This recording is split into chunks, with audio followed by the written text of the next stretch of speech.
And welcome to our next guest, Harry Boyd. What can you say? Michael Taylor medalist, Jack Oatey medalist, grand final win as well. Thanks, Harry, for joining us today.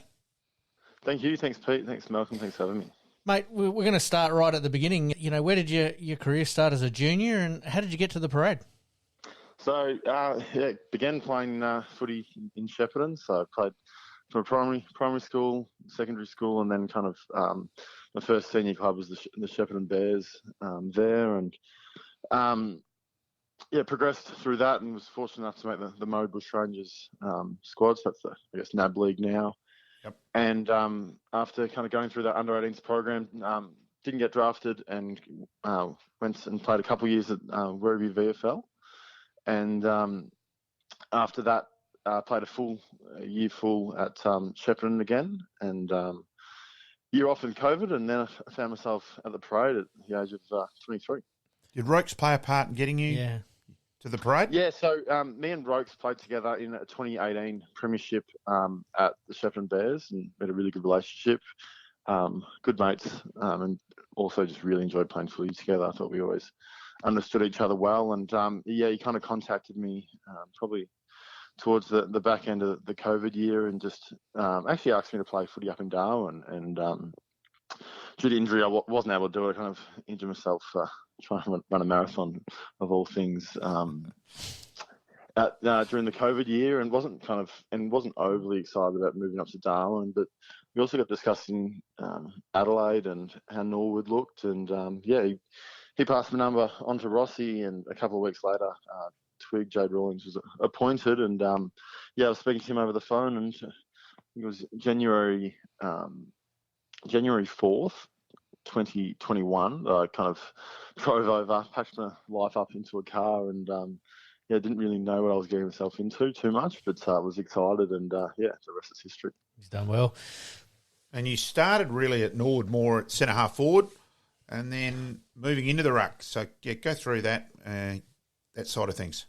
Yeah, so look, I played kind of my junior football in all, but both ends of the ground, and I've been kind of the odd spurt in the ruck, and probably felt my best football was actually as a key defender as at the time that I moved over here, and quickly Twig acknowledged that we were probably pretty solid back there. At the time we had Michael Taylor, and also obviously two Premiership players in Cam Ball and Jack Hurd, kind of holding down the key posts there, and he felt like my best chance to play senior footy was as a key forward, which was definitely daunting. I played, as I said, a little bit of footy there, but never felt like it was my most comfortable position, and kind of did a few spurts in the ruck with Michael Knoll last year. So, it was definitely a challenging kind of position to learn and everything like that. But, obviously it progressed into this year being our ruckman.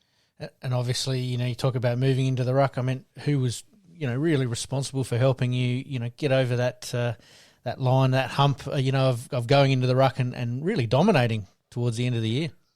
Yeah, so I guess how it looked like, obviously towards the back end of last year, Michael Knoll was having issues with his PCL in his knee, and I was probably spent about 6 to 8 games as our full-time ruckman, and I felt like I was growing into the role. I was actually had a couple Agreed, of completely, which wasn't great, but felt like by the South Adelaide last final that I kind of took a lot of confidence out of that game going into the pre-season, and had a really good sit down with Twig, and kind of said, look, he admitted that, look, if an A-grade ruckman pops out of the AFL or something like that, they definitely will inquire, but Twig kind of filled me with confidence that we're actually more than happy for you to be our number one ruckman. I know there was a lot of external chat about, I guess, we don't have a ruckman, but obviously supporters and external voices didn't really see me as a permanent ruckman. So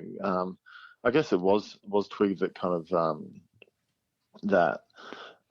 filled me with that confidence that this is my role, and he had great belief that I could play it at a very high level. Is there anything you can't do? I mean, you're calling yourself a backman, you're playing at centre forward, you moved into the ruck. I mean, is there anything you can't do, mate? Look, I would Mr. Versatility. The best thing about me is I think I'm a competitor. I think I'm very competitive with anything I do in life, and I think that holds me in good stead on a football field, whatever position I'm in. And I think I'll always try my best. So it might not be graceful at times. It might look a bit unnatural and unusual, but I think that's something that I pride myself in. I'm always trying my best, and hopefully that's good enough. And it's been kind of fortunate this year that you certainly won everyone over, that you were always giving 110%.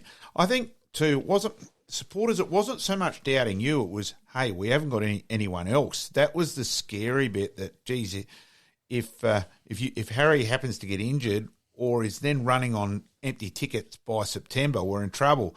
And Luke Sermon arriving was a godsend. Yeah, it was just huge. And after that game at Alberton, where he played against us, and obviously ending up with you guys that night was just, it was just a dream come true in the end.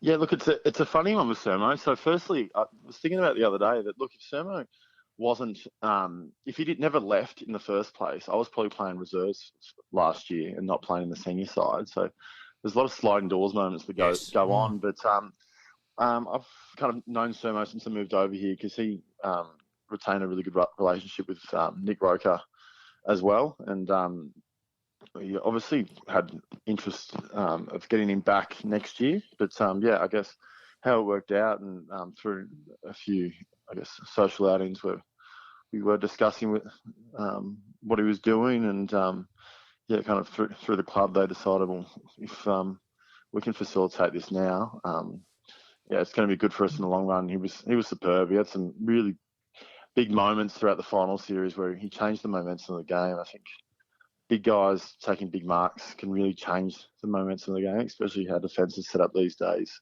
And they really lock you in the forward half. A big contested mark can change the complexion of the game. And I look back to the second quarter against Glenelg. He took a big one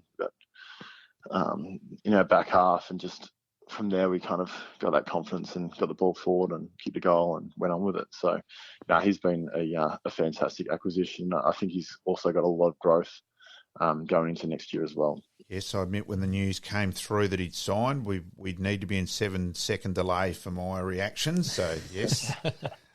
Look, Harry, you're known for your determination, but it was ironic. So I think the first time I really spoke to you was after the North Adelaide game, and you're sort of looking at your phone. I'm thinking, okay, come on, mate. And then I realised you've then looked up and gone, right, these were Brooksby stats today. What can you tell me about him? And you're just planning on opposition players that you're bang straight away into it. Yeah, look, it's something that just kind of is a nervous, like it kind of settles my nerves knowing everything I possibly can about my opposition. So it's something I do to prepare and understand what they're firstly going to do to me, what they're looking to do, and obviously how can I counteract it, and even to kind of know what their personality's like, what I'm expecting them, to come out with is something that just makes me feel comfortable going to a game, especially when I haven't played on a player before. So, it's something that works for me. I could kind of drive other players crazy. It's just, I guess, my best preparation that I've found, especially in the ruck where it's quite clear who I'm playing against. Yep. I admit, as a self-confessed footy moron, I was rapt when you that you went headed in that direction, mate. Yes, no, it's a funny one. The boys laugh at me sometimes. And I'm sure about the, obviously opposition planning. You got a little bit of a touch-up from Kieran Strawn from Adelaide in that qualifying final, but you really turned it around 2 weeks later and came back and won that duel convincingly. Yeah, look, he's a really challenging player. He's a good player. And, throughout stages of this year, he was definitely in the top 18 ruckman in the country. It was just unfortunately that Adelaide felt that Riley O'Brien was ahead of him at Adelaide, but we've had some really good encounters throughout the whole year, and I was disappointed in my game in the qualifying final, and kind of had to really review pretty quickly what myself and also the midfield group as a whole could do to counteract his strengths and also kind of bring mine to life. And I think our leadership group was kind of, as a whole, really disappointed with our qualifying final. I think we were spooked and kind of went into our shell a little bit at within the first quarter of the game. So to respond like we did 2 weeks later was really pleasing. And a bit of irony, the tap from heaven to the King for the King's goal. Scoring from stoppages wasn't a strength, so a bit of irony there, mate. Yeah, look, we do just set up to kind of really lock that ball in. Doesn't always mean to score, but at the same time, one thing we're still pushing for the whole year was to get more blocks in our 450. And a young player that has a very kind of experienced head on his shoulders is Jacob Kennelly. Yes. And he took it upon himself at a moment of genuine chaos in a grand final to know that Matt Panos is a pretty handy player around goal, and he put a block on, got on the move, and I think a little deflection off Wilcombe, and the rest will be folklore for a long time. A lot of Nord supporters will be certainly celebrating that one for a long time to come. Yes, for sure. No, so it's been great to be a part of that moment, and I think I'll definitely cherish it for the rest of my life. Yeah, Harry, as we said, winner of the Michael Taylor Medal, the Jack Odie Medal for the Bog in the grand final. What a year! You truly get it. You came along on the Friday night to support the making of the grand final banner. Credit to Alex Milicevic, the leader of the group, with all that. But that group really appreciated that. Your professionalism, your homework, you're a gun. Hope for your sake, hopefully there is AFL interest. For Nord's sake, hopefully not. No, I'll be here next year. But no, thank you very much. And we've got a lot of great people around our football club, and very fortunate. I've only been here for 2 years, but it's been a great honour to play for this football club, and looking forward to playing for years ahead. And thank you very much. Thanks for having me. It's music to our ears, mate. Thank you very much for your time, mate, and certainly, hopefully, we get to see some growth and development again next year, and turn you into one of the great players at Norwood. No, thank you very much. No, looking forward to it. We're working hard already. Thank you very much, Harry. Cheers. Thank you.